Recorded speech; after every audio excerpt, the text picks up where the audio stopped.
Join us on our Mexico trip. Our road trip took us to Cancun, Tulum, Valladolid, Izamal, Mérida, Campeche, San Cristobal de las Casas, Bacalar and Playa del Carmen. And this is what awaits you in our multi-part video about Mexico. Various fantastic beaches, lonely cenotes and also cave cenote. Adventurous road trips across southeast Mexico and insight into Mexico's culinary side, cultural highlights from Mayan side to colonial architecture, an insider tip on Lake Bacalar and much more.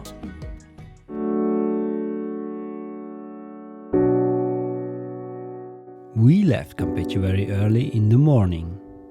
Our next destination was San Cristobal de las Casas in the Chiapas highlands.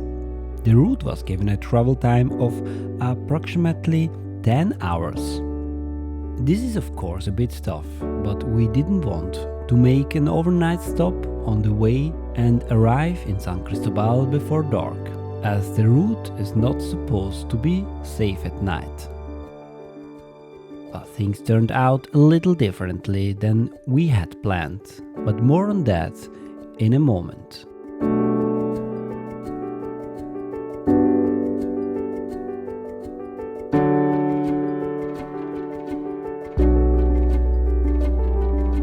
In Yucatan and Quintana Roo, we didn't see much apart from the jungle on the left and right of the road. Now we could see different landscapes and fields, and it became more and more hilly.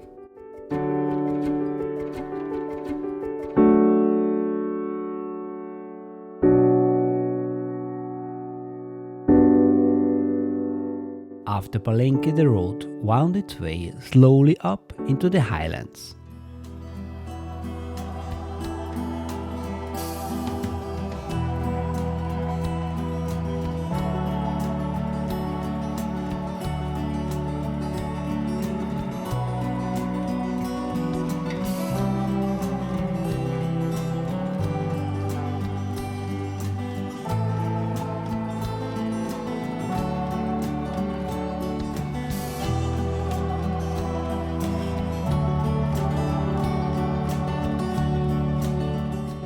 There have been a few landslides on the route lately, and so the road was sometimes a bit adventurous.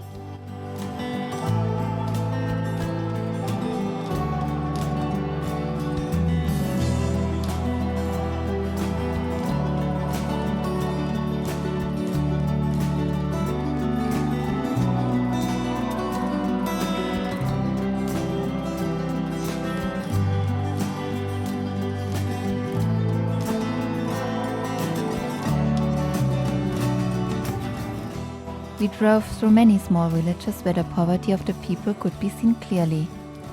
In one village we were stopped with ropes stretched across the street.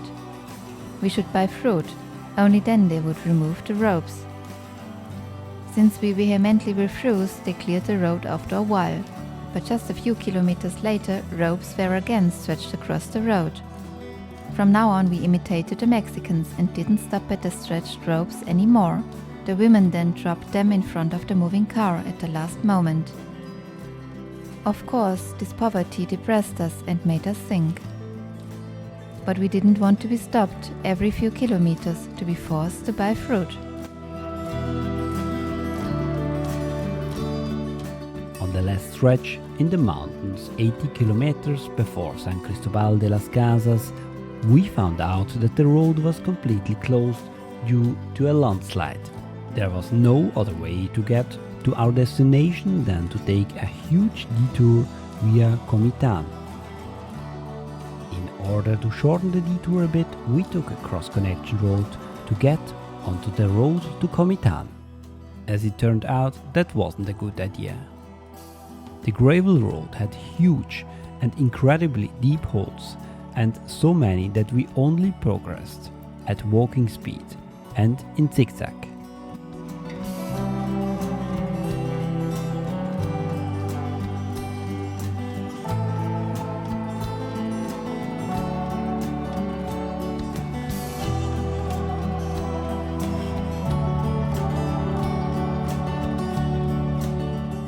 All in all, we needed an extra 3 hours for this detour.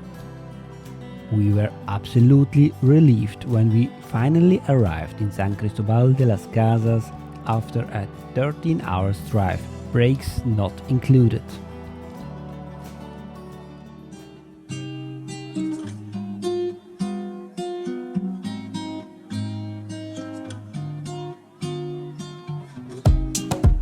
The next morning we set out to explore the city on foot.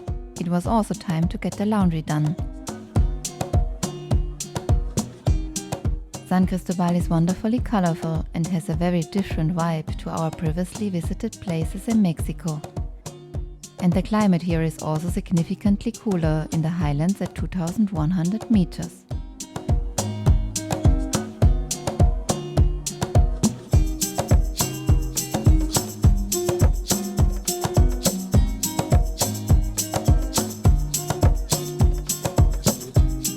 Our way led us to the beautiful Iglesia de San Cristobalito, which is situated at a hill above the city.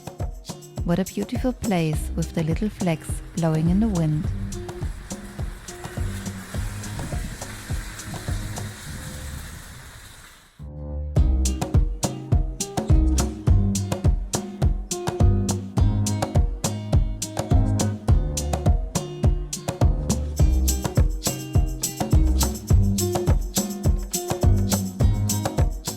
Attracted by the delicious smell, we treated ourselves to a pollo alena, a roasted chicken.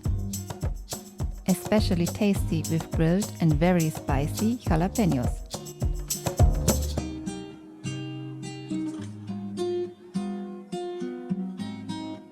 From a distance we heard a squeaking from a shop where people are queuing.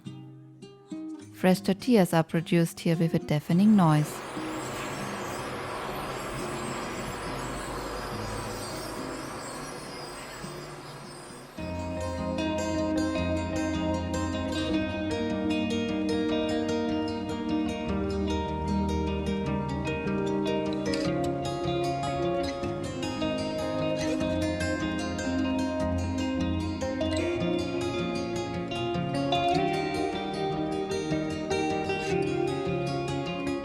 Everywhere in the city there are small shops. Here we were able to get fresh ingredients and cook in our apartment. And in San Cristobal we discovered the best bakery of our whole Mexico trip. A French-style bakery with delicious bread, croissants and other delicious sweets. Really top class. We were here every day.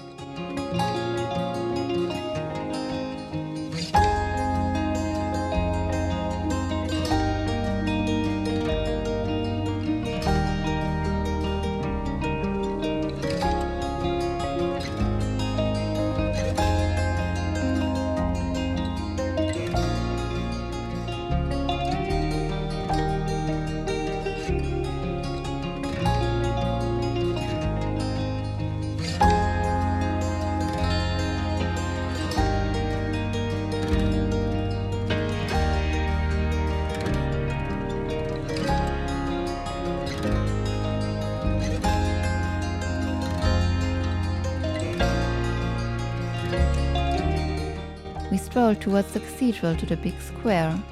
San Cristobal is a vibrant city. There is something to see everywhere.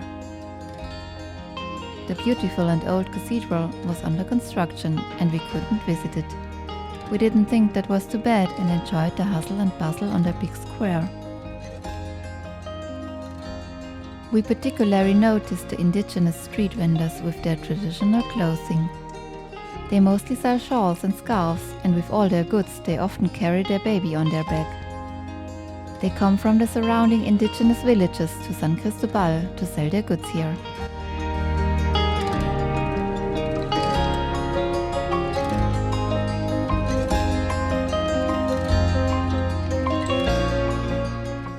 San Cristobal de las Casas offers an exciting and authentic mix of colonial charm, indigenous people, Maya culture, and has many great bars and restaurants.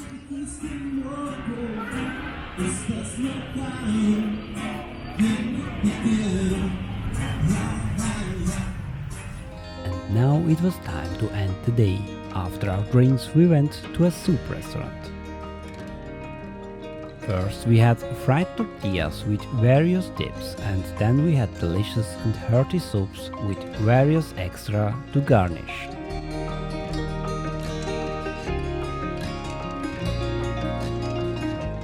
Exactly what we need for the cool temperatures up here in the highlands.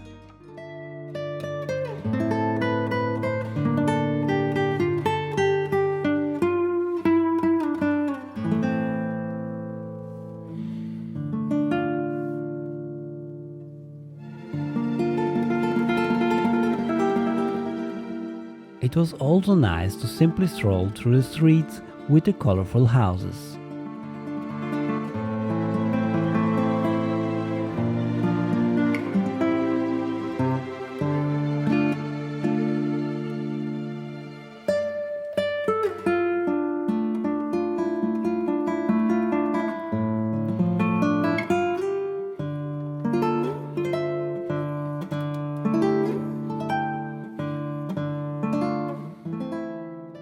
There is a lot to discover in the city, and from the different hills you always have a different perspective of the city.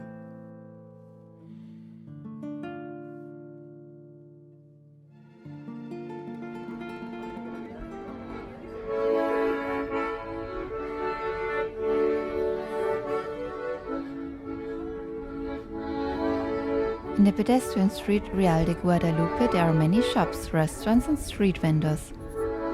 We also met many dropouts who sold their handicrafts there.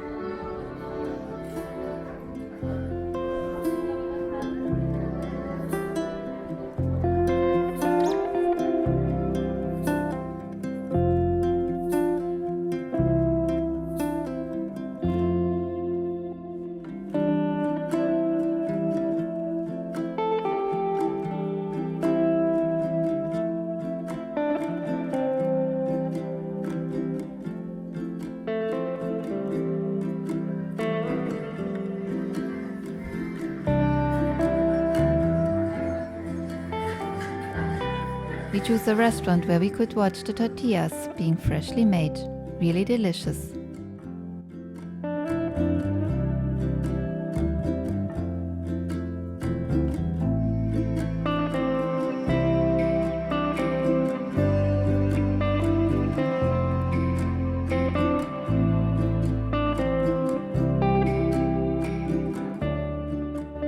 Full, tired and fulfilled from the day, we made our way back to the apartment. Eggs are simply sold here in plastic bags. Caution is required during transport. After a delicious breakfast, of course with treats from the French bakery, we went for a day trip to Chiapa del Corzo.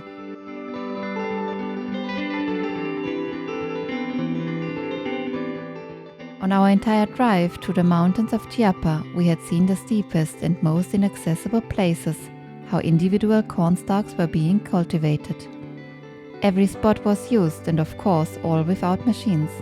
How difficult. When we think of corn, we know huge flat fields that are cultivated with huge machines. In the small tourist town Chiapa de Corzo, we came across an interesting business idea in the parking lot. A man rented carports for a few pesos for the windshield against the sun heat. And he had some customers. The creative way in which some Mexicans generate an income with the simplest means has inspired us again and again.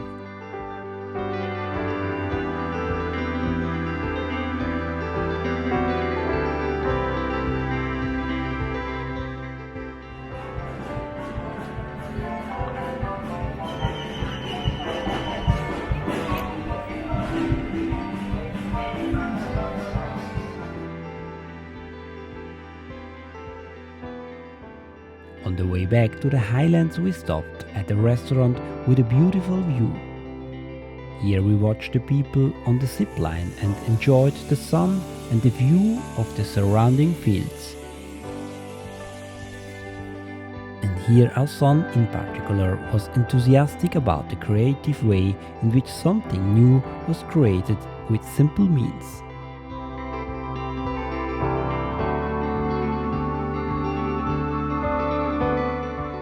The next day we made our way to the indigenous village of Chamula and found a shop in San Cristobal called Tesla. At home in Switzerland we drive a Tesla ourselves, so of course we were happy about that. However, we didn't see a single Tesla on our entire Mexico trip, but we hope there will be many Teslas in Mexico soon. We had heard a lot about Chamula and still we didn't know what to expect. The inhabitants of Chamula are descendants of the Mayas and are called Tzotzil. They live strictly traditional and they speak their own language. We have also heard that they are strongly defending their culture. And that was the reason for our nervousness. Taking photos inside the church was strictly forbidden. We had heard of high fines but also of beatings for disregard. And whether it was okay for them to take pictures outside the church in the village was not entirely clear to us, but we couldn't resist to discreetly capture the mood of the place. On the square in front of the 500-year-old church, firecrackers were fired every minute, which underlined the special atmosphere here. The church can be visited for an entrance fee. The floor of the church is covered with pine brushwood and candles are burning everywhere. The Tzotzil live a religion with a mixture of Christianity and traditional rituals, with shamanism and chicken sacrifice in the church. Opposite the church is Chamula's colorful market. We particularly noticed the traditional dressed women with their fur-like wool skirts. It was a very special experience to have an insight into a culture that was so foreign to us. We weren't the only tourists in town, but we felt somehow out of place in a culture so strongly defending its traditions. On the way back we passed the cemetery. What a mystical place with the church ruin, the crosses and the dry pine branches.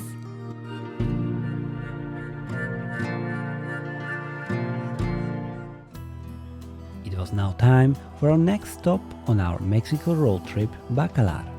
Thought better, this time we planned an overnight stop in Palenque. We like to make detours to small places where we encounter normal, everyday life.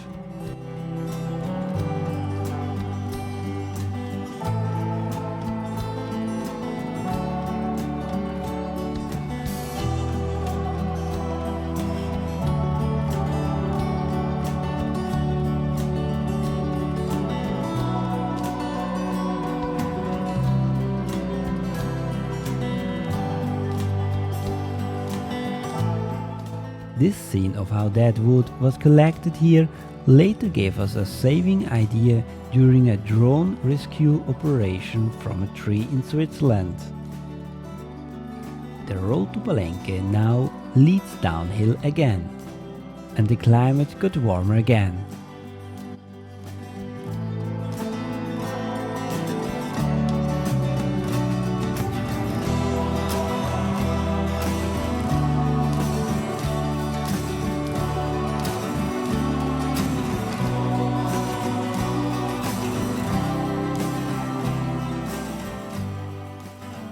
We reached Palenque in the early evening where the birds started with their screeching at dusk, as we already knew from Valladolid. Then we strolled through town and ate tacos al pastor. Find out more in part 6 of our Mexico trip. We visit the relaxed town of Bacalar and the Bacalar Lagoon with its incredible watercolors. And we will tell you our insider tip on the lagoon. Thank you, give us a like and subscribe.